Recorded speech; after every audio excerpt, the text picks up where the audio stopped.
Halo semua, kami dari kelompok 1. Jadi pada video kali ini, kita akan menjelaskan tentang makanan, yaitu tape singkong.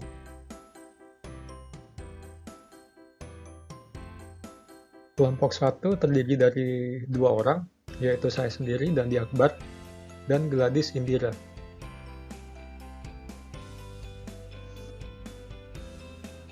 Pada video ini, ada 8 poin yang akan kita jelaskan. Yang pertama itu proses pembuatan. Yang kedua, komponen gizi dan struktur kimia. Yang ketiga, komponen non-gizi dan struktur kimianya. Yang keempat, jenis atau klasifikasi makanan. Yang kelima, proses penyimpanan. Yang keenam, fungsi bagi tubuh. Yang ketujuh, proses fermentasi. Yang kedelapan, kelebihan dan kekurangan jika dikonsumsi.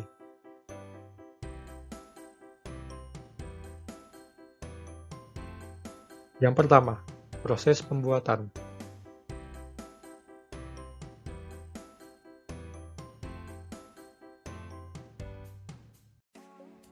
Assalamualaikum warahmatullahi wabarakatuh. Kami mahasiswa kimia dari Universitas Negeri Jakarta yang beranggotakan Gladys Indira dan Dandi Akbar akan menunjukkan cara buat tape singkong.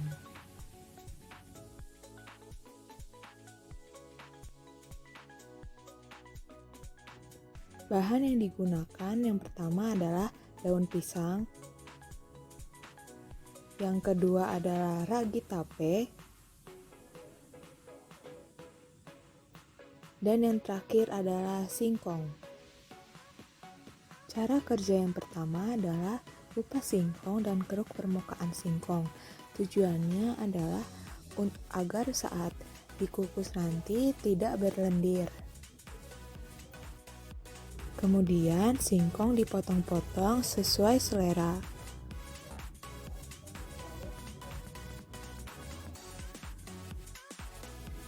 Selanjutnya, singkong dicuci sampai bersih dan tidak licin.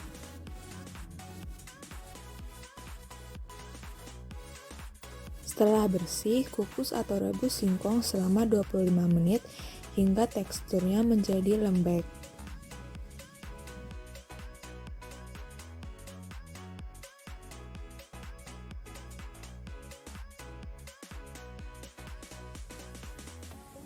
Setelah matang, angkat dan tiriskan singkong. Untuk mengetahui kematangannya, bisa ditusuk dengan garpu. Setelah itu didinginkan hingga benar-benar dingin. Sambil menunggu singkongnya dingin, haluskan 3 buah ragi. Tahapan selanjutnya adalah melumuri singkong yang telah dingin dengan ragi.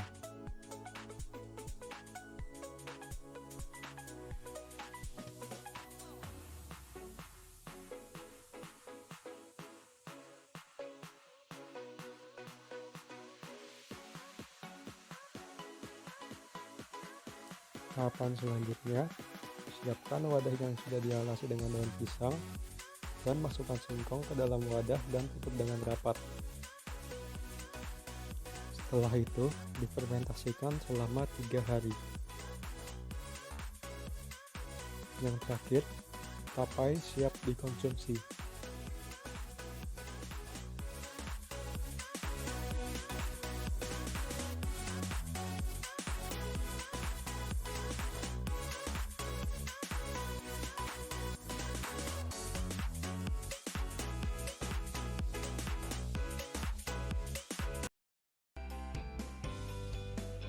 Selanjutnya itu komponen gizi dan struktur kimia.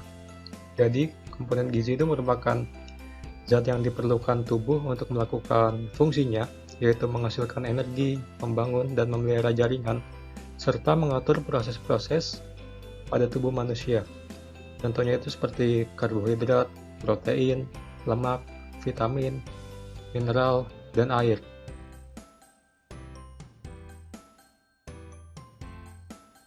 Jadi per 100 gram tape singkong itu mengandung sejumlah nutrisi yang meliputi yang pertama itu ada lemak 0,3 gram, karbohidrat 40,2 gram, protein 1,4 gram, kalsium 21 mg, fosfor 34 mg, zat besi 0,8 mg, kalium 271 mg, air 57,4 gram, vitamin C 9 gram.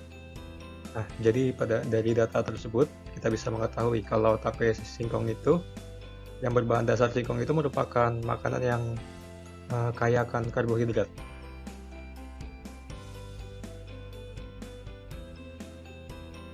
Selanjutnya itu jenis karbohidrat dalam tape singkong. Nah, yang paling banyak itu merupakan pati atau amilum. Nah, pati atau amilum ini bisa didapat dari biji-bijian, umbi-umbian, sayuran, maupun buah-buahan. Nah, singkong itu sendiri merupakan umbi-umbian, merupakan umbi akar. Jadi ini amilum itu merupakan zat tepung dari karbohidrat dengan suatu polimer senyawa glukosa yang terdiri dari dua komponen utama, yaitu amilosa dan amilopektin. Struktur kimianya bisa dilihat pada gambar. Jadi ini pati atau amilum ini merupakan bahan utama yang dihasilkan oleh tumbuhan menyimpan kelebihan glukosa dalam jangka panjang. Nah, hewan dan manusia juga menjadikan amilum ini sebagai sumber energi yang penting. Amilum ini memiliki wujud padat atau bubuk, densitasnya 1,5 gram per cm pangkat 3, lalu berwarna putih.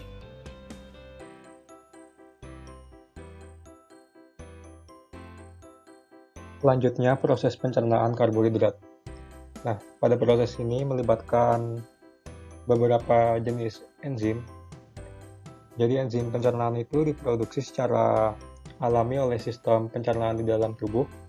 Mereka itu bertugas untuk memecah komponen makanan, misalnya karbohidrat, menjadi bentuk yang lebih sederhana. Tujuannya itu adalah agar nutrisi yang berasal dari makanan dapat diserap ke dalam aliran darah untuk menunjang fungsi sel-sel pada tubuh. Nah, contohnya itu adalah pada mulut, itu terdapat enzim amilase petialin, itu mengubah amilum menjadi maltosa. Lalu pada pankreas, itu terdapat enzim amilase pankreas, fungsinya yang sama untuk memecah amilum menjadi maltosa. Jadi amilum itu merupakan polisakarida, dan maltosa itu disakarida. Jadi memecah ke bentuk yang lebih sederhana. Lalu pada usus halus itu terdapat enzim maltase, itu mengubah maltosa menjadi glukosa. Jadi dari disakarida ke monosakarida.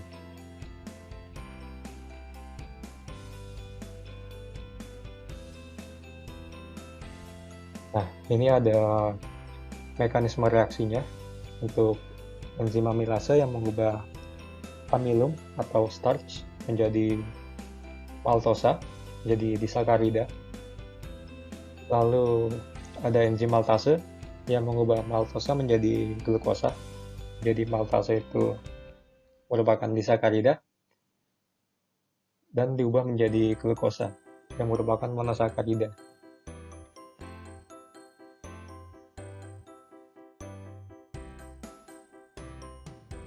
Protein dan lemak dalam tape singkong. Jadi saya tidak menemukan referensi jenis protein dan lemak spesifik apa yang terkandung dalam tape singkong. Jadi dalam tape singkong itu terkandung kadar protein dan lemak yang rendah. Nah, jadi kan kita ketahui itu tape itu kan bahan dasarnya singkong. Jadi singkong itu merupakan sumber karbohidrat. Dan protein dan lemaknya itu rendah. Jadi kalau mau mencari makanan yang mengandung protein, tape singkong itu bukan makanan yang tepat. Jadi kalau kita ingin makanan tinggi protein, kita bisa makan daging-dagingan seperti daging ayam, sapi, atau kambing. Atau kalau ingin protein nabati, bisa makan kacang-kacangan atau tempe.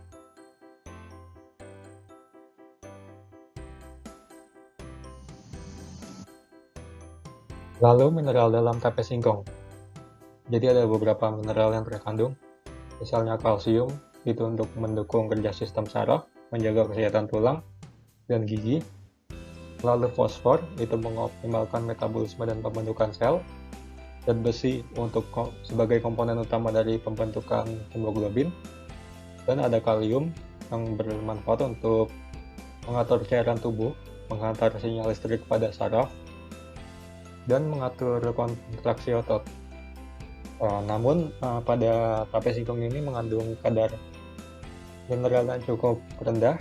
Jadi misalkan contohnya itu pada kalsium. Jadi orang dewasa itu membutuhkan asupan kalsium sekitar 1000 mg setiap harinya.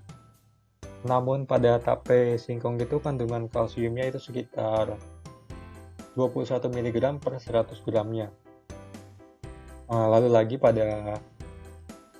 untuk fosfor, jadi jumlah asupan fosfor yang direkomendasikan untuk tiap harinya pada orang dewasa dan ibu hamil itu sekitar 700 mg per hari. Namun pada tape itu jumlah asupan fosfornya itu sekitar 34 mg per 100 gram.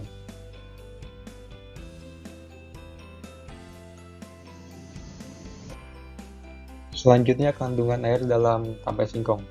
Jadi menurut Departemen Pertanian, zat gizi yang terkandung dalam bahan makanan, khususnya kandungan kadar air dan karbohidrat pada singkong itu sebesar 60 gram dan 37,9 gram per 100 gram bahan. Dan berdasarkan penelitian, konsentrasi ragi yang digunakan dalam membuat tape singkong itu berpengaruh terhadap kadar air yang dihasilkan. Jadi hal ini berpengaruh terhadap tekstur tape singkong itu sendiri. Kadar air yang tinggi membuat tekstur singkong itu semakin lunak. Yang ketiga adalah komponen non-gizi dan struktur kimia pada tape singkong. Proses fermentasi pada tape singkong akan menghasilkan alkohol dan asam-asam organik. Alkohol yang terdapat pada tape singkong adalah etanol dengan rumus kimia C2H5OH. Asam-asam organik yang dihasilkan ada 4. Yang pertama adalah asam asetat dengan rumus kimia CH3COOH. Yang kedua adalah asam malat dengan rumus kimia C4H6O5. Yang ketiga adalah asam suksinat dengan rumus kimia C4H6O4. Dan yang terakhir adalah asam laktat dengan rumus kimia C3H6O3.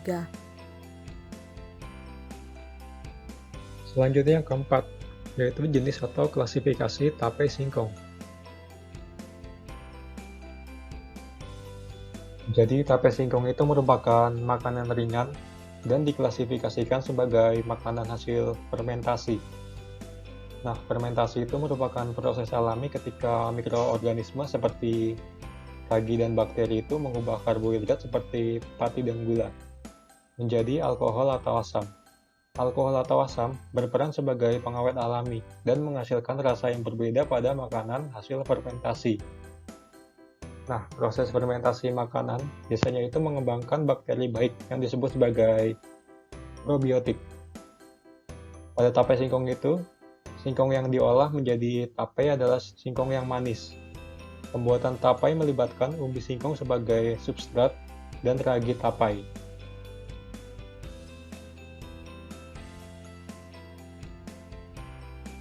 Selanjutnya, proses penyimpanan.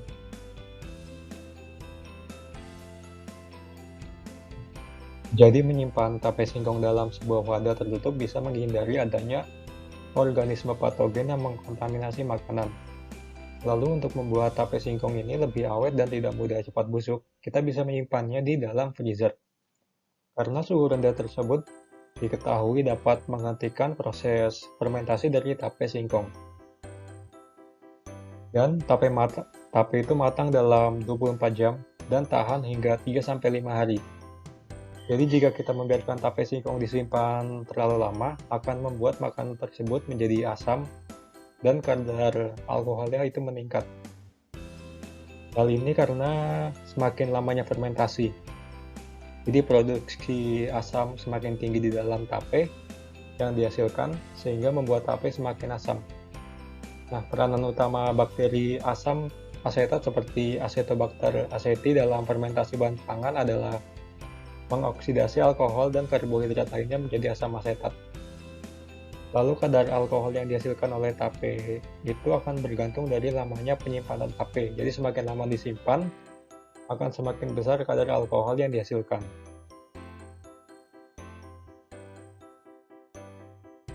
Yang keenam adalah fungsi tape singkong bagi tubuh manusia. Fungsi tape singkong bagi tubuh manusia ada 5. Yang pertama adalah merangsang pertumbuhan probiotik atau bakteri baik di dalam usus, seperti melancarkan pencernaan. Yang kedua adalah membantu proses penyerapan nutrisi. Yang ketiga adalah meredakan gangguan pencernaan seperti diare, kembung, dan sembelit. Yang keempat adalah karena adanya probiotik di dalam usus sehingga membantu meningkatkan sistem kekebalan tubuh, dan yang kelima adalah mengurangi resiko infeksi. Yang ketujuh adalah proses fermentasi. Proses fermentasi tape ada 4 tahap. Yang pertama adalah molekul pati dalam singkong akan dipecah oleh kelompok kapang seperti Amylomyces roxy, Rhizopus sp, dan Mucor sp yang menghasilkan enzim amilolitik menjadi dekstrin dan gula-gula sederhana seperti disakarida, atau nama lainnya adalah proses sakarifikasi. Kemudian, kamir akan mengubah sebagian gula sederhana tersebut menjadi alkohol. Kamir yang dipakai adalah Saccharomyces cerevisiae. Pada fermentasi lebih lanjut, alkohol akan dioksidasi menjadi asam-asam organik seperti asetat, malat, suksirat, dan laktat oleh bakteri Pediococcus dan Acetobacter. Yang kemudian, melalui proses oksidasi alkohol, sebagian asam organik akan bereaksi dengan alkohol membentuk ester yang akan memberikan cita rasa pada tape. Berikut merupakan mikroorganisme yang terdapat pada ragi beserta fungsi atau perannya.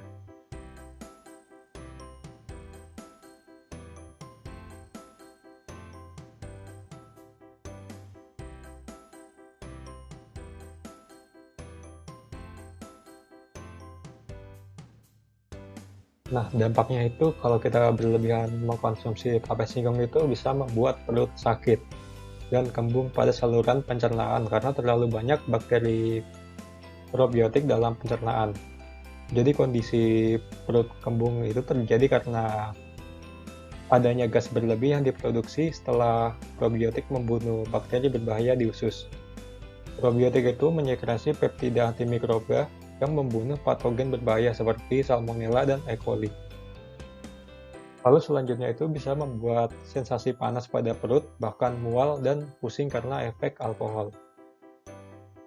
Jadi mengkonsumsi makanan mengandung alkohol terlalu banyak itu bisa menyebabkan perasaan pusing dan mual seharian. Alkohol itu diketahui dapat menyerang dinding mukosa pada lambung sehingga melukai lambung. Nah, hal ini menyebabkan gejala MAH atau lambung, seperti perut mual, muntah, perut terasa panas, dan mungkin bisa disertai dengan demam dan pusing. Selanjutnya itu dampak jika kekurangan dikonsumsi. Jadi dampaknya itu tidak ada. Jadi tape itu kan merupakan makanan ringan atau biasa disajikan sebagai hidangan penutup. Jadi kalau kita kekurangan makan tape singkong itu tidak ada dampaknya.